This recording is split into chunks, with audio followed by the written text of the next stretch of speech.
Thanks for inviting me to speak at this summer's Communist University. Today, I'm going to be talking about the DSA and our current work in the DSA with what is now currently the Marxist Unity Slate, as well as what our goals are, which include, and as the title says, fighting for a minimum maximum program. So first, I'll kind of talk about who we are in the Marxist Unity Slate, and which is tied to Cosmonaut magazine, not necessarily officially connected, but so essentially in the Marxist Unity Slate, we're not an official caucus yet, though we are in talks about launching as one. But right now, we're essentially a group of 8 people who we're all involved in Cosmonaut magazine. Not everyone involved in Cosmonaut magazine is involved in the Marxist Unity Slate, but so this is kind of our wing for doing an intervention in the DSA. And we had been talking about work within DSA for around 2 years since the 2019 convention.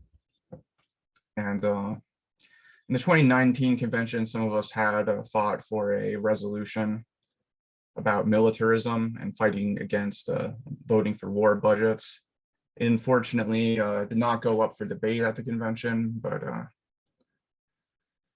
so we decided that if we wanted to be more effective at intervening in DSA, we would have to get more organized. And that's not to say that we are organized enough right now, but we are slowly getting there. And so with the Marxist Unity Slate, we have basically one big goal, and this is not unique, the Marxist Unity Slate, though we do have some differences with other caucuses, but essentially we're trying to fight for DSA to become an independent socialist party.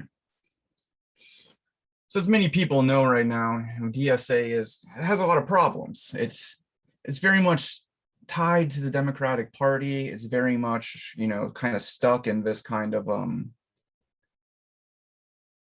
I guess, what they call democratic socialist politics, which is supposedly not social democracy. But the problem is there's just a lot of political confusion. There isn't a sense that, we are standing on our own legs as an independent movement. The organization doesn't run its own candidates, essentially endorses candidates. And the majority of the candidates that it endorses, run as Democrats on the Democratic Party ballot line.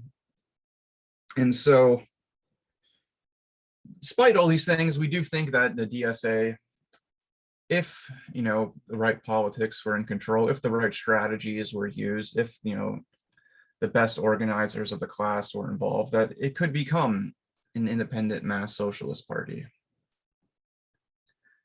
And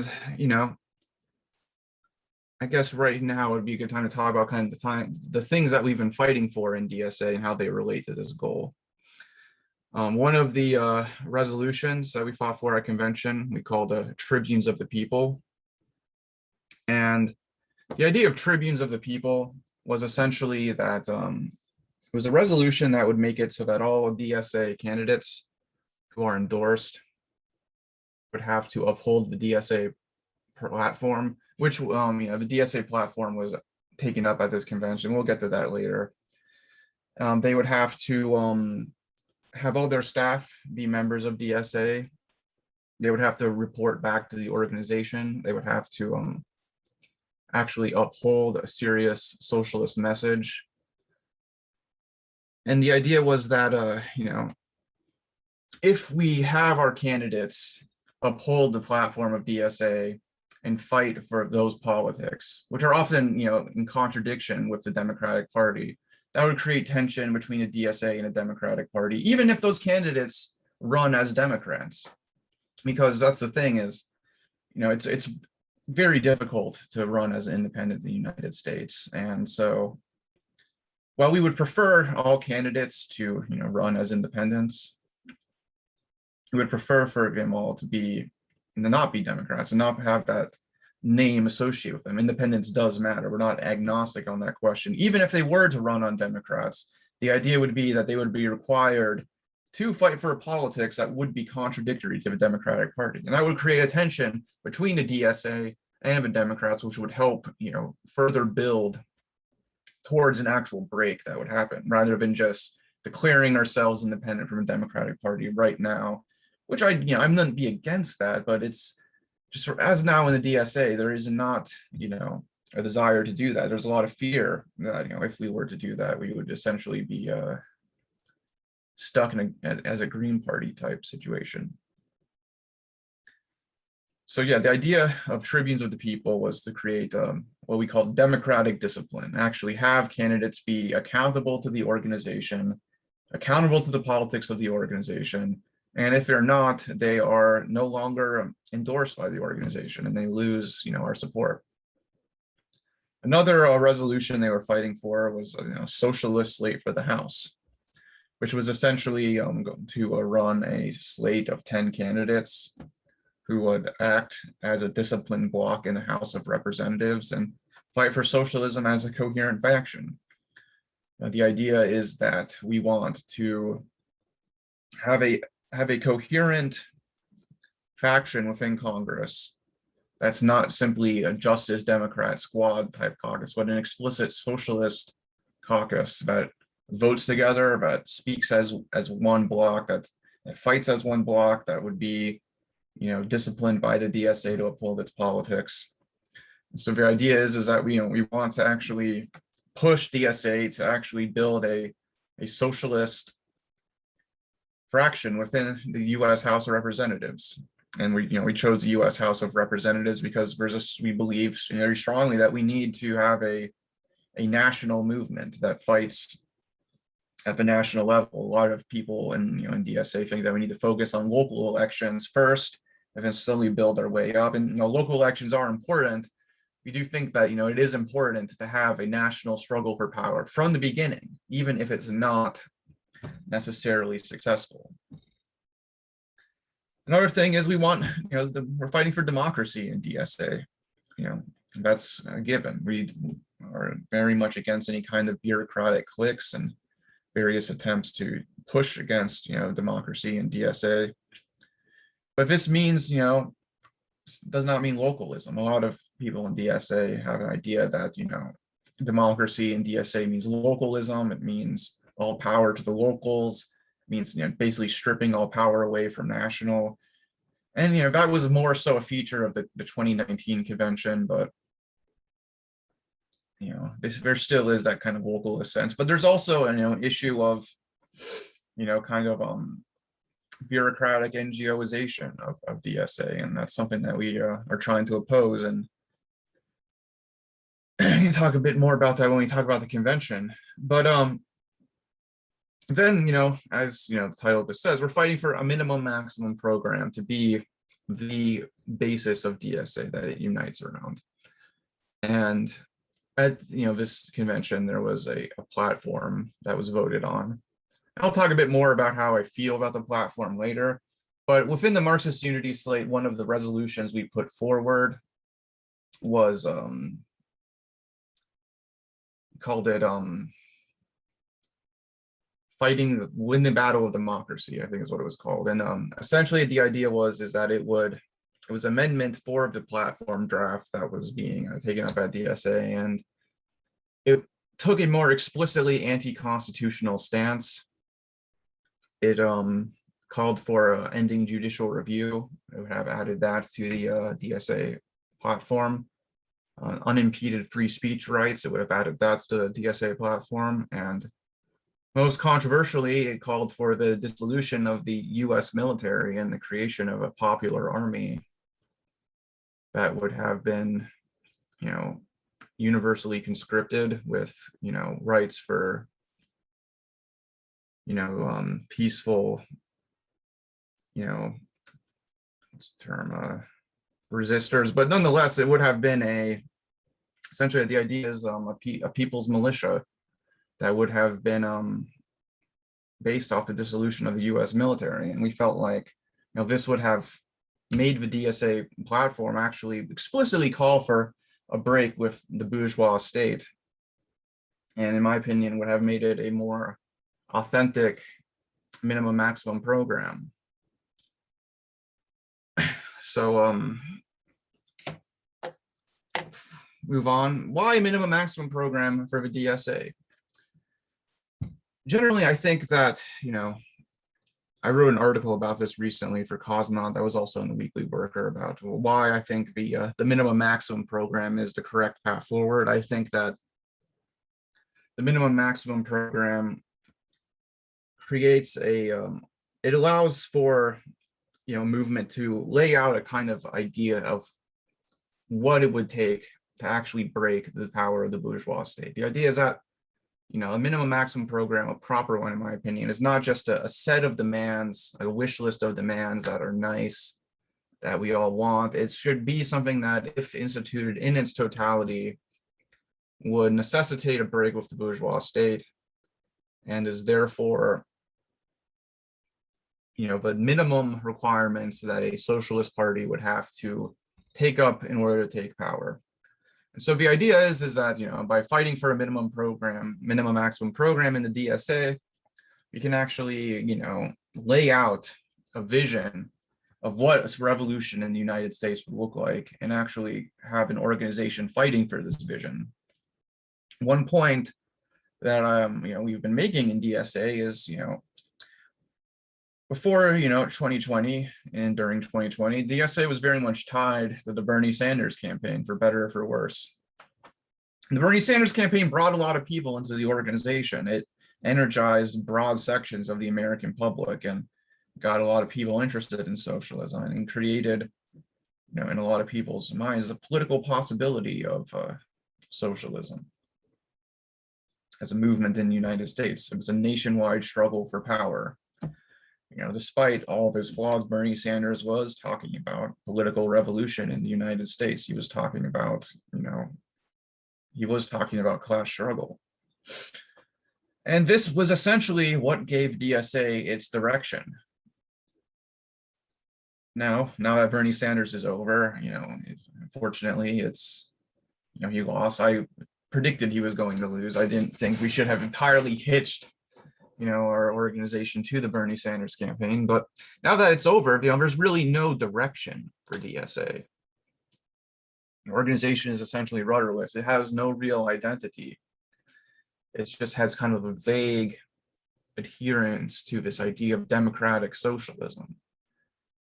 And so there's a question of what is going to replace that. And I think fighting for a strong program, a strong minimum maximum program that lays out what a break with the capitalist state would look like, and what the beginnings of a transition to socialism would look like. Now, this would help a lot. It would help give a direction to the DSA. And it would get the organization to start seriously thinking about politics and programs beyond daily activism. Because that's really the problem right now with DSA, is you have all these chapters, they're all involved in day-to-day activism, day-to-day struggles that are often very, very admirable, but nonetheless, there's no sense of, what this is all about. There's no great goal that's uniting all of this. For it was getting Sanders elected, which was not a sustainable goal in the first place.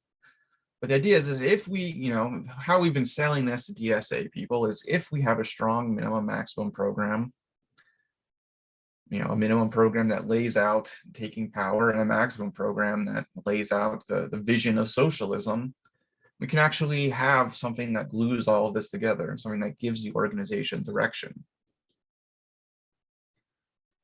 And it also would be a good metric about where the US left is politically in general. I think the actual platform that was drafted up for DSA, it's very much, a product of compromises between all these different, factions and caucuses within DSA. And I think, it gives a good expression of, how advanced the movement is, but also pushes the movement a little bit in a more radical direction. I think a lot of the stuff in the platform as of now is a bit more radical, in my opinion, than what the average leftist in the United States at this point is probably for. And I think having a good platform, gives us an idea of where we are politically. So before moving on, I think it would be good to kind of talk about what exactly is the justification for working in DSA, because there are a lot of problems with DSA, and I think, this convention that just happened really shines a light on these problems. But I still do believe that DSA is essentially contested territory. We are able to openly organize within DSA. It's not a bureaucratic centralist group. We are able to openly advocate for our views and form factions. And there are quite a few different factions in DSA. A lot of people don't like the existence of caucuses and factions in DSA, but I think it's a positive thing. And so, we don't have to worry about being expelled, first of all. So in my opinion, we're going to fight for our views and advocate for our views until we're expelled. And if we get expelled, we'll fight against it. But I don't think there's any danger of that happening right now, despite the fact that, the right wing of DSA is essentially ascendant and does have a majority. There's no risk of us being kicked out right now. So we're able to have an open platform for reviews. In my opinion, where there is an open platform for communists to engage in the fight for the interviews, they should take it. I see no reason not to. So another reason I think it's, DSA is, despite its flaws, a positive development in the US left is because it's replacing the various sectarian groups of the left. And we can see this, for example, with Socialist Alternative, the US CWI affiliate, is now working within DSA. Unfortunately, there's a lot of trot baiting. People are, acting like trots are a bigger problem than the Democratic Party in the DSA. And a lot of the things that SALT has, the Socialist Alternative, SALT is what we call them, has been fighting for are positive things. But unfortunately, people essentially reject them simply because they're SALT and they're afraid of trot entryism. There's this fear that, that they're trying to turn DSA into a Trotskyist sect, which I think is a bit unfair, despite all of my criticisms of Socialist Alternative. And another organization, Solidarity, they had the magazine Against the Current. They're kind of a draperist third campus group. They essentially dissolved and have been working full-time in DSA now. And the ISO, the International Socialist Organization, the Cliffites, have they collapsed due to a sexual assault scandal, something that happens with Cliffites a lot apparently. But they have also been working within DSA. And so I think ultimately, it is a positive thing that all these sectarian groups are starting to actually work together in a common front. And so I think, the way that DSA is kind of replacing the world of microsects and creating an open forum for these different tendencies to engage and find common ground and hash these things out. I think that's also a positive thing. That's also a reason to be engaged with the organization. And it's an opportunity for us to openly fight for a genuine Marxist left. Another issue is, DSA it's where newly radicalized youth by the Bernie Sanders campaign are. I think the whole appeal of the Sanders campaign for me wasn't getting Sanders in office, which, would have had a lot of problems, but it's the fact that he was introducing a lot of young people to socialist ideas, and DSA is where these people go. And if you want to engage them, if you want to organize them and fight for Marxism and win them over to a Marxist program, this is where they are. And I actually do have a lot of hope for the younger, people who are radicalized by Bernie, because I find them very open-minded and often, very much more radical and open towards Marxist ideas than, you would expect from Bernie Sanders' own kind of mild, tepid reformist politics. So now I'm going to talk a bit about how we've worked within DSA to achieve our goals. As far as fighting for the minimum maximum program, the 2021 convention was where DSA actually first drafted up and ratified an actual platform. But in the build-up to the convention, there was a process of a platform committee which worked to draft out the platform, get feedback, incorporate the feedback, and then et cetera, et cetera. And we actually had a member of the Marxist Unity Slate and Cosmonaut magazine, Parker, who was on this committee, and he was able to have a say in the drafting up of this platform. I think he was actually reached out to by someone on the National Political Committee because of an article he wrote for Cosmonaut. I think it was why a political program, I think is what it was. And it was basically an article kind of making the case for a minimum maximum program. A lot of DSA people read this article, I guess, and they were impressed by it. So, they reached out to our comrade Parker and asked him to help write the program. And so this gave us a direct voice and directly influencing the platform.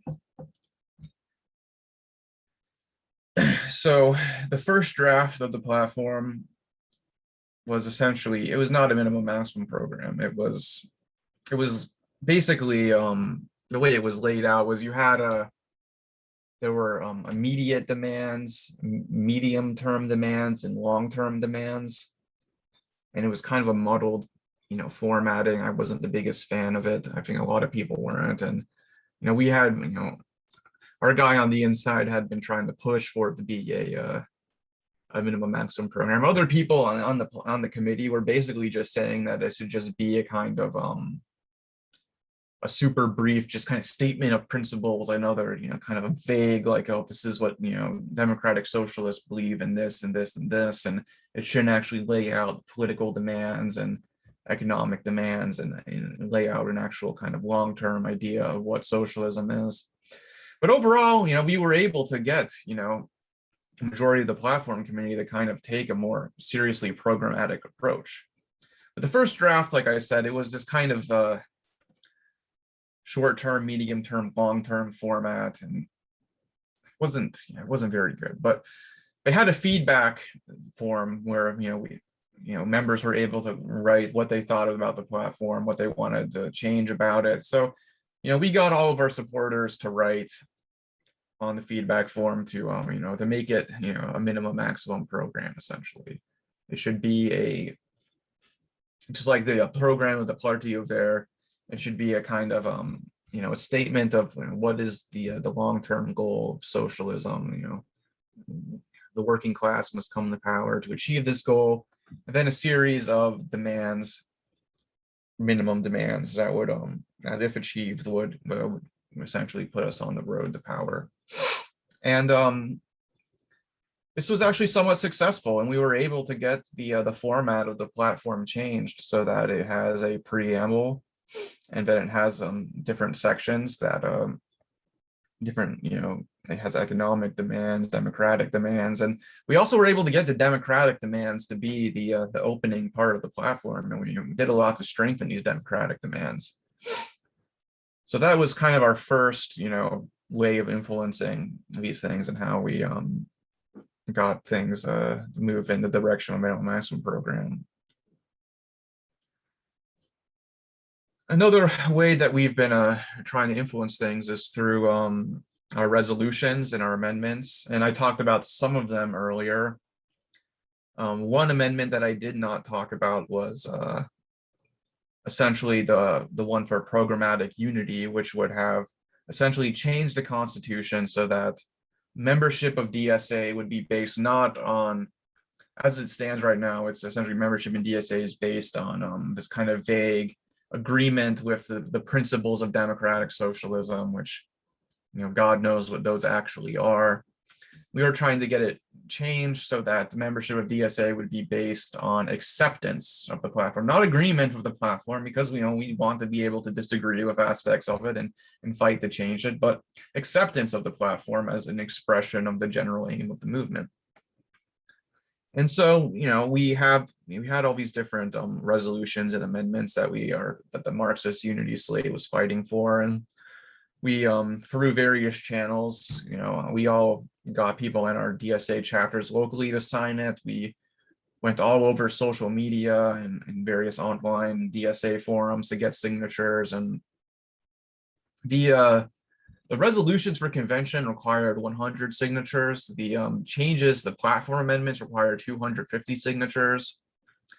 And the one I was talking about earlier, where it would have added like the people's militia and ending judicial review, and explicitly taking a more anti-constitutional stance. Those required, like I said, 250 amendments, signatures, and the resolutions we put forward all got enough signatures. The 250 one, we got 250 signatures, but we got over 250 signatures, but apparently not enough of the people signing or DSA members in good standing. So we were not able to get that up for debate at convention, unfortunately. Which would have been very interesting to have actually debated, having a people's militia and universal conscription at the DSA convention. I think it would have been voted down for sure, but it still would have been good to have the debate.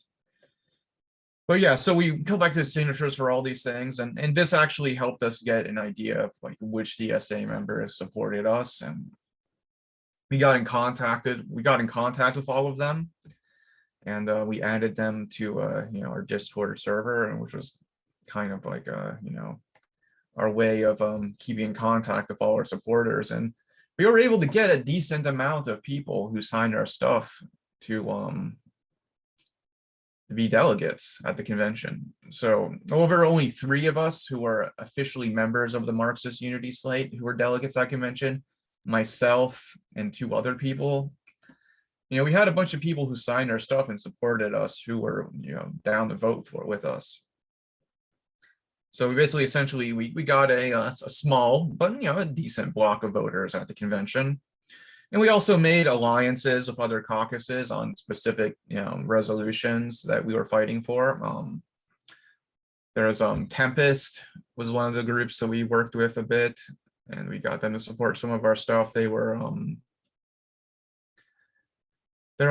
ex-ISO people, kind of socialism from below types.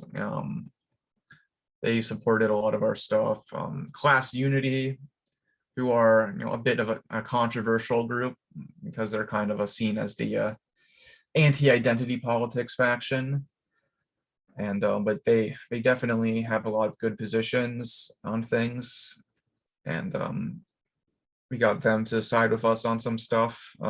Reform and Revolution, who are ex-socialist alternative people, they sided with us on a lot of stuff, and we had talks with a lot of these people and kind of build alliances on specific things we were fighting for and whatnot. And so we basically kind of had like a kind of informal united front with a lot of these different groups, and we ended up getting a decent amount of people on board for our stuff and voting for our stuff at convention. And so moving forward, I think I think one thing we do need to do is kind of build up this alliance and keep on, strengthening our ties with these people and keeping doing talks with them and finding common ground and fighting for things that we agree on. But move on. I think we should talk about the convention itself. So the convention was like 2 weeks ago. And we struggled to get our resolutions up at convention because we got enough signatures for all of them except for the platform amendment. But before convention, there's like a poll that delegates do to vote on which ones they actually want to see debate, because there's a limited amount of time. And the only one that we were able to get up for debate at the convention was the programmatic unity one, the one that would essentially make membership being based on acceptance of the program. And that was unfortunately voted down. But there were a lot of other things at convention that were good that were voted down. Hold on, let me bring up the list of things. One was the towards a mass party in the United States. This was a resolution that was essentially calling for, DSA needs to aim for a mass, workers' party as its goal in the United States. And as it existed, it was very tepid, very much basically saying that, didn't really commit to anything other than prioritizing elections and prioritizing elections using the Democratic Party ballot line. So there were a couple of amendments that were added to the resolution. There was one by the left wing of Bread and Roses, who are more pro dirty break, more explicitly for breaking with the Democrats. And Bread and Roses had a kind of internal division over this. Like you had the Eric Blanc faction of Bread and Roses was essentially very much urging caution on the dirty break and saying that, before we can actually have any kind of motion towards breaking with the Democrats, we're going to have to build up the movement indefinitely. And I think Blanc has said that it will take we can't break with the Democrats until there's some kind of constitutional crisis. And then there's the Jeremy Gong side of that's more explicitly for working towards a dirty break. And so there was amendment for this mass party resolution from the left wing of Bread and Roses that made it more actively pro dirty break, more hostile towards the Democratic Party, more explicit that we're trying to actually build an independent party, that we're not just trying to be independent to Democrats, that candidates we do endorse need to explicitly talk about the capitalist nature of the Democratic Party and the need for a new party. The amendment that was pushed for by I believe it was the Reform and Revolution comrades was also of a similar nature. At the convention, both these amendments were voted down, and people were saying that if this amendment passes, we're never going to win another election again, because our ability to win elections apparently is reliant on completely sucking up to the Democratic Party and not taking too hostile of a stance. And so this resolution 8 passed, and I was it was very disappointing, because as much as as I would have liked to see our Tribunes of the People resolution go up, it didn't go up, but this was the next closest thing to actually helping push for a break with the Democratic Party that would actually dedicate the organization to actually doing what it would take to build a mass party. And it was voted down. I think that for a lot of us, that was kind of a wake-up call about how right-wing and how scared the organization is of actually moving towards an independent direction, actually standing on our own feet as a movement, not relying on a capitalist party, not just simply being a kind of lobbying organization that tries to to push Democrats left. And there were also some other resolutions that, let's see, there was one about tenant organizing that I thought was good that got voted down. One of the controversial resolutions at convention was the one to join the Forum Sao Paulo, which was essentially a kind of forum of different Latin American leftist parties. Some of them are in government right now. The Venezuelan PSUV is involved in it, and the Cuban Communist Party is involved in it. The Workers' Party of Brazil is involved in it. But also there's multiple parties from multiple different countries are involved in. For example, the Communist Party of Venezuela, which is currently in opposition to the PSUV, is involved in it. And this was a very controversial resolution, because the the kind of third campus wing of the DSA kind of saw it as like a pro-Maduro, pro-PSUV resolution. They saw it as essentially an endorsement of the politics of the PSUV. And I think this is a bit unfair because there are multiple different parties, as I said, in the Forum Sao Paulo who don't agree with, the PSUV. Like I said, the Venezuelan Communist Party is involved in it. Multiple different parties from every country are involved in it, like I said, and it's not the common term. And the way people were talking about it was they were acting like if we were to join this, we would be taking orders from the Cuban Communist Party. We'd be taking orders from, Maduro or whatever. And I think there is an issue with a lot of the people who are pushing to join, who do kind of have a tailist perspective towards the pink tide. And there is a danger with that, but I ultimately thought, the way that a lot of people were presenting this as a they call the campus resolution was a bit silly. I think it would have been positive to join the forum and just to engage with different parties outside of the United States. And I think there are things we could learn from these organizations, even if they have political issues and don't have the greatest politics. And I think doing exchange programs with different parties in Latin America could help us kind of get an idea of how actually successful, institutions in these countries work. So that was voted for, and it was a lot, like I said, a lot of controversy about that. I think it was overblown. I think both the kind of third campus side and the more, I guess, anti-imperialist side kind of overplayed like what a big deal it was. I think, it's just a forum. We're just going to be talking with other parties. It's not that big of a deal.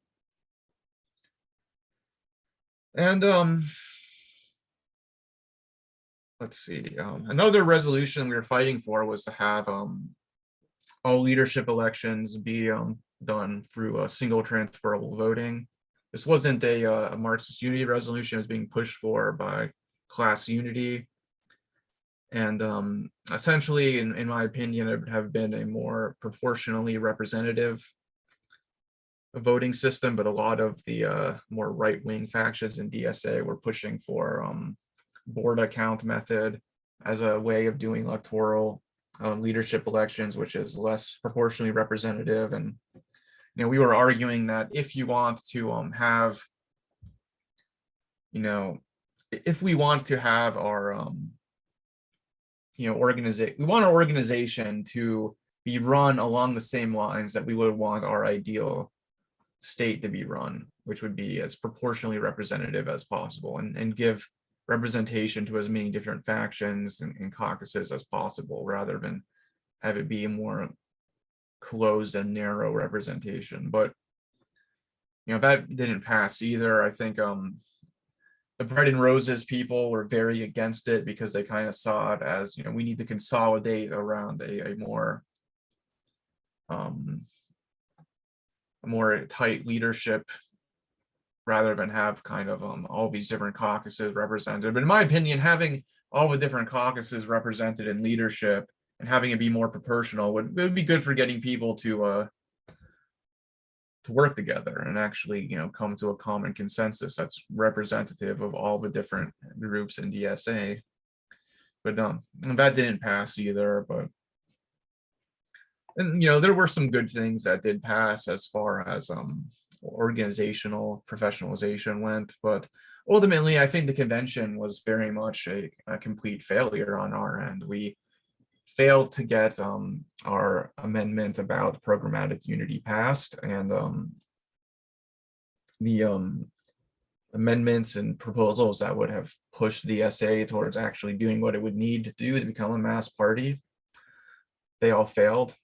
I think it was like 60% to 40% voted against maybe it was 65 to 35%, but it was a solid majority of the DSA basically thinks that what we need to be doing is working with the Democratic Party. And that was very disappointing. Like I said, it was very much a wake-up call. But we do have a better idea of what the lay of the land in DSA is.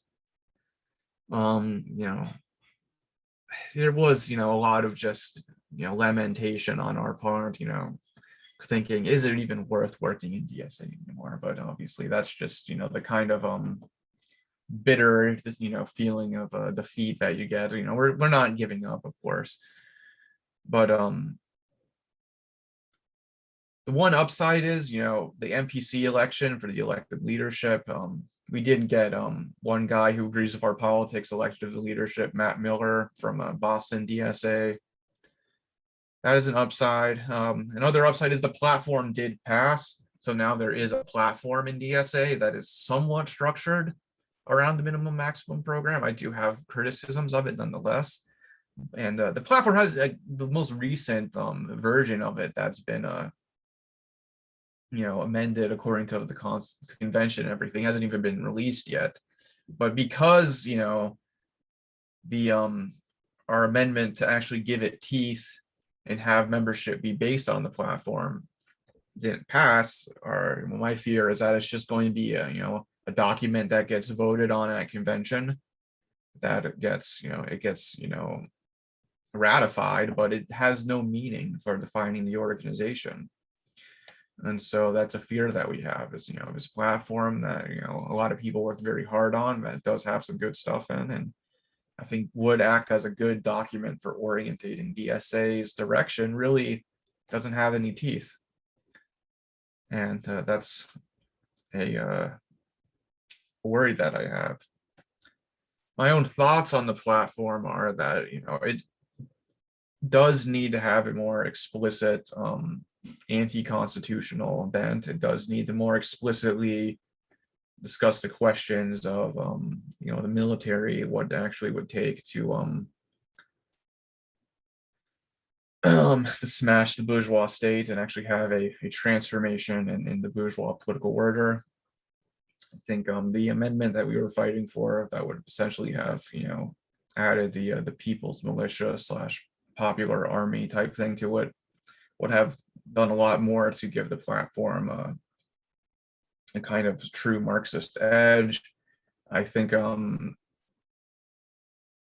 critique I have is that it doesn't it does call for a constitutional convention, but I don't think that it is clear enough that the existing constitution needs to be overthrown, and that it does kind of it talks about deepening American democracy, but it doesn't actually clarify that we don't really live in a democracy, a true democratic republic, even in the the one man, one vote sense. So I think there's a lot of work to be done on the platform to truly make it a true minimum maximum program. Like I said, we're still waiting for it to actually be released in a full draft, but I do plan on, maybe not myself, but someone in Cosmonaut will probably write a critique of it, and we'll do a critique of the Zoom program, since it was done the whole convention was done online and not in person. So that said, moving forward, what can Marxists and DSA do from here on? We know we're a minority. The majority of the organization is up against us. What do we do to actually fight for our positions and consolidate? One thing, first of all, we are making plans to actually form a official faction within DSA. Right now, there's only 8 of us, but we have a lot of people who are interested in joining, and we're going to be doing talks. We're going to be, requiring, that people read Mike McNair's Revolutionary Strategy in order to join. We're going to kind of be using that as a guiding point for, explaining, what our politics are as people. We're going to we're going to have we're talking about having like a 3-month candidate membership situation to join. But besides actually forming as an official faction, one thing that we've been talking about doing is getting local chapters in DSA to take up versions of the resolutions we are fighting for, like Tribunes of the People. And this has already been happening, actually. the Boston DSA chapter, which, we have supporters there, and they actually were able to have their local chapters bylaws be changed so that candidates who are endorsed by DSA have to hold to the platform and stick to the DSA platform. So they essentially, they instituted a local version of our Tribunes of the People resolution there. And so that's kind of our, one of the ideas we've been saying is we need to work in our local chapters and institute versions of our ideas there. And this will help build legitimacy for what we're fighting for at the national level and help, convince more DSA members that what we're trying to fight for is actually viable, that it's not going to destroy, everything the organization has achieved, that we don't need to have complete programmatic flexibility and essentially just endorse anyone who says they're a socialist, that we actually can have our politics have meaning and actually can hold candidates to our politics and actually can try to control them and keep them accountable.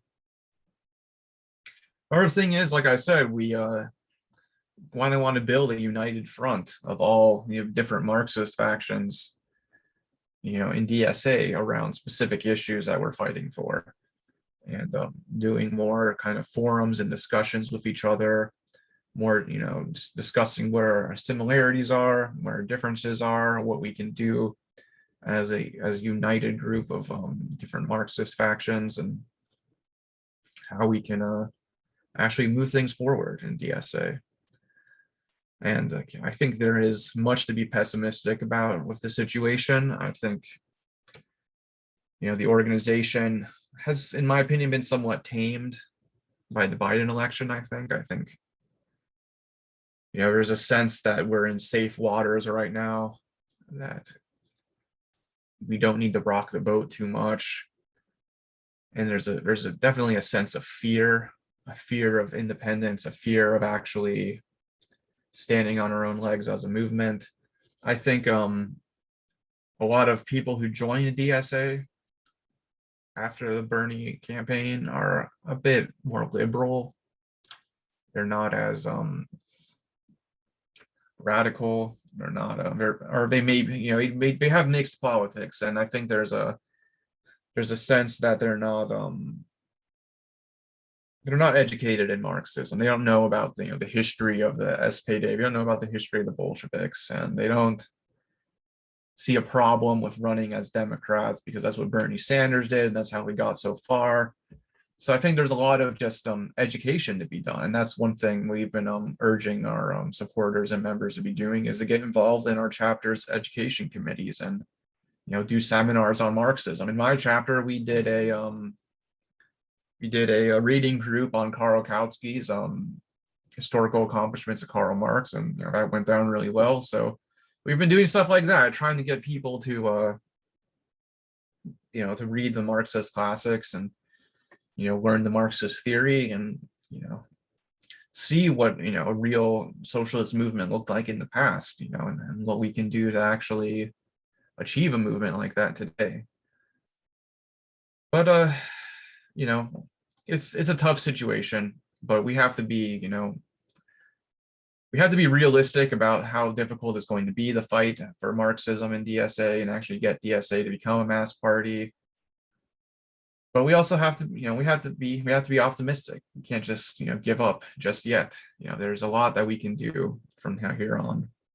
And I think moving forward, I think consolidating a Marxist wing in DSA and fighting for organizational changes at the local level, fighting for Marxist theory, educating our comrades in Marxist theory, I think we can actually move forward, even if this convention was a right-wing turn. And I'll end it there.